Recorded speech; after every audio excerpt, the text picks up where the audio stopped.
All right, everyone, coming back to you during week five. Week five, we're going to do a one-day review and one assignment of new. Again, this is Algebra 2 content. This is important for you guys if you plan on attending college, taking those pre-classes, because almost every single student has to take a college math class, and just knowing a little bit of this would be good. So what we're going to be doing is we're going to revisit factoring a polynomial. There are three different ways. I'm going to call this revisited. That's a horrible word for revisited. But there's three ways we can do this. So we're going to start the one with factor a monomial, that means one term, from a polynomial.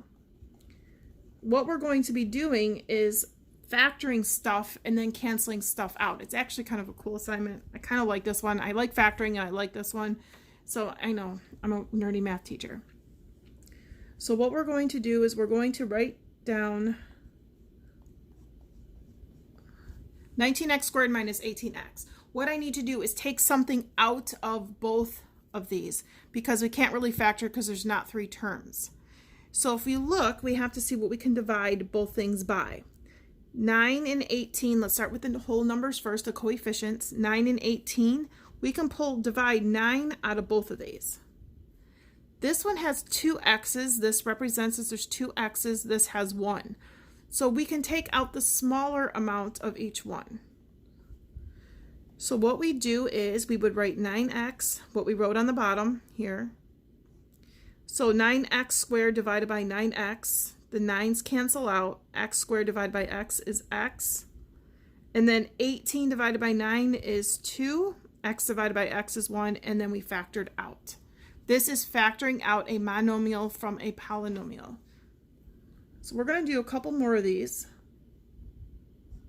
Again, pause, look, office hours. 8 to 9 Monday through Friday, 2 to 3 Monday through Friday, and 7 and 8 p.m. Monday through Friday.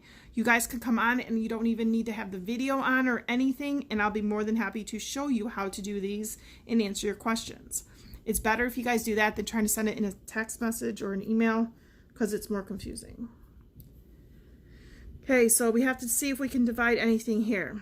We have no coefficient here, but we have a 5, so we can't divide by a coefficient. But we have 3 x's here, 2 x's here. The smallest amount of x's is what I can take out. The bottom number goes on the outside of the parentheses. X cubed divided by x squared gives me x. And 5x squared divided by x squared gives me 5. This also goes back to our, I'm trying to think, our polynomial, or no, sorry, our exponent rules. So make sure you guys are following those rules also. Very important.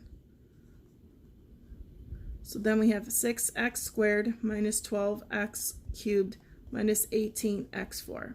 So those of you that are writing this down, watching the video, your last day of work would be May 15th. May 15th is your last day of work. So you guys will have work that week. And those of you who are not happy with your grade, you won't get full points, but you can keep working after that for another 2 to 3 weeks, and I'll be more than happy to get you to at least to that 60. You will not be taking a final exam, and I will be averaging your third and fourth quarter as your final exam grade. So you guys might want to make sure you get this stuff done. So we're going to look to see what we can divide everything by. 6, 12, 18. I can take 2 out of everything, but that's too small. Everything is divisible by the smaller number, so we're going to divide everything by 6. And then what is our smallest x? That's right, x squared. So we're going to take x squared out of everything. So we're going to write 6x squared on the outside, parentheses. When it's the same thing over the same thing, we always get 1, not 0. Remember, when we divide, it's 1, not 0. 12 divided by 6 is 2. X cubed divided by x squared, we subtract the exponents. We get x. 18 divided by 6 is 3. 4 divided by 2 is x squared. And then that's done. Sometimes we would have to factor this out, but right now for this purpose of this lesson, we're not going to. All right, so if you guys have questions, make sure you come into my office hours to discuss these with me. Otherwise, I'm going to keep moving on to just factor a polynomial. By the way, some of you guys have been really lazy. Let me spell this right. Oh, good grief. Please show work. Those of you that are just giving me answers, I'm not giving you full credit for that. You guys should know me by now. So there's like 5 of you that just keep showing me answers, and I am not giving you full credit. If that's mean, that's mean. All right, so we have no equal sign. We're not solving for x. We just need to find what times what gives us this polynomial. So what we need to do is take the bottom numbers, the last number, sorry. It's negative 35. Negative 35 is 1 in 35. But since it's negative, one has to be negative, one has to be positive. Does either one of these add up to negative 2? No. But I know 5 and 7, one has to be negative, one has to be positive. Negative 5 plus 7 is 2. So I'm still getting the factors of 35. And this is negative 2. This adds up to this one right here. So we would have x plus 5, x minus 7. You guys write your factors. That's showing work. I know some of you guys can do this in your head, but show your factors.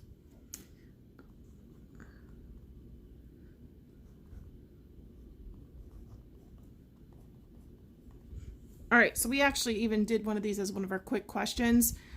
If you guys are watching this video, you have to start doing the attendance form now per administration. So I am no longer doing a Tuesday and Thursday bonus question.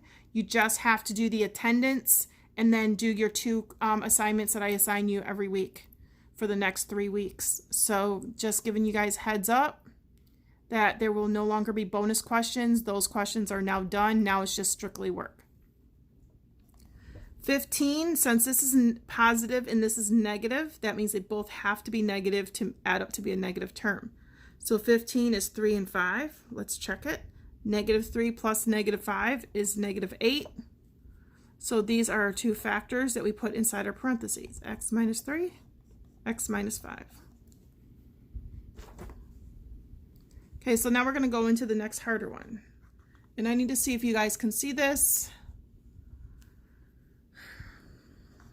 2x squared plus 7x plus 6. Now we have a number in front. The number in front, we have to do an extra step. So if you have your notebooks at home, these steps are directly in your notebook. So 2 times 6 is 12. So you have to multiply your A, this is our B and our C, our A and our C to add up to B. What times what gives me 12 that adds up to 7? 2 and 6 is 12, but that's 8. 3 and 4, 3 times 4 is 12, and 3 plus 4 is 7. So let's refresh our memories on how to do this. We're going to do plus 3 plus 4. But since there's a number in front, we have to put that number in front. Now we reduce these, I was going to call them fraction. We reduce these set of parentheses. Can you divide 2 and 3 by a number besides 1? No. But 2 and 4 we can divide by 2. So our final answer is 2x plus 3 and then x plus 2. Done.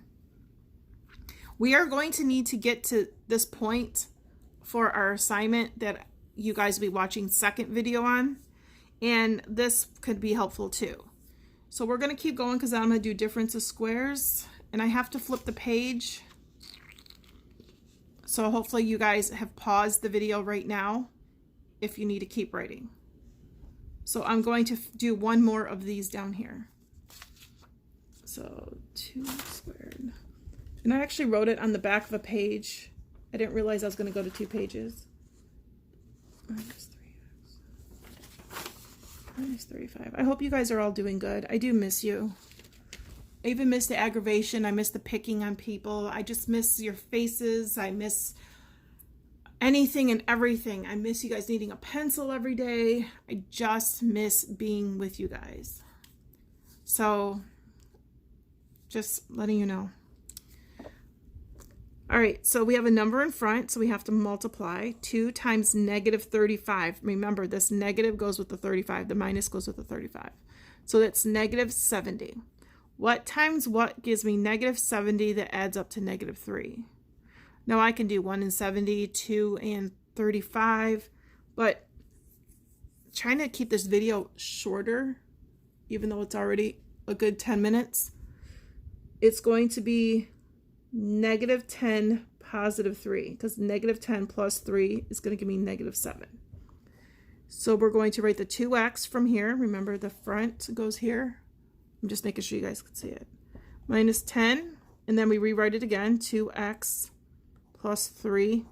Then we have to simplify. Can I divide these two by something? Yes, 2.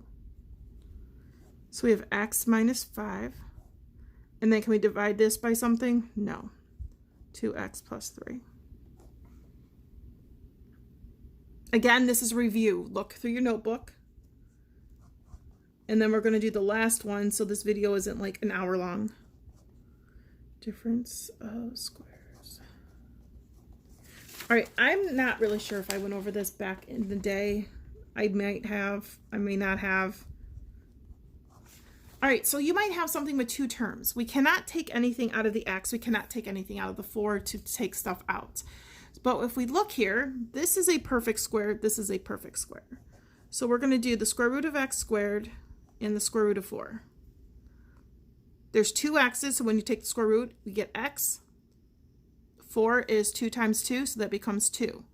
So we're going to take these 2 items. We're going to write x2, x and 2, so I put the x here, and I put the 2's here. You're going to 1 plus 1 minus. Done.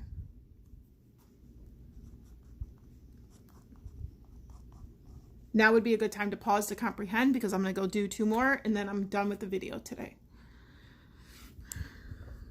Okay, so we see that we can't take anything out, but both of these are perfect squares. So I'm going to do square root of x squared, square root of 100. X squared would be x, square root of 100 is 10. So I'm going to do x 10, 1 plus, 1 minus, done. What this does is when you have the same numbers and one is positive, one is negative, the middle term cancels out. There is no x term in here. And then let's do one more. Let me just double check what I wrote. And this one's a little more advanced. Okay, so if we look here, this one is interesting because this one has a number in front. 2 is not a perfect square. 50 is not a perfect square. But if we go back to what we did, and I'm going to flip the page back to what we did up here, we can see we can do that here. Now you have to you really have to think. What can you take out of 2x squared and 50? We can take 2 out of each one. So this is like a multi-step factoring. Once we divide both terms by 2, we're left with x squared minus 25. So we have x squared, I'm going to take the square root of. Ooh, 25 is a perfect square. So this gives me x, this gives me 5. This 2 does not disappear, so bring it down. We have x and 5, 1 positive, 1 negative, and that's it. So I'm going to give you guys like some practice problems, and I do want you guys to practice these because the next video is going to teach you guys how to apply all of this into a harder concept. All right, so you guys, this is a long video, I'm sorry, but I wanted to recap with you guys. All right.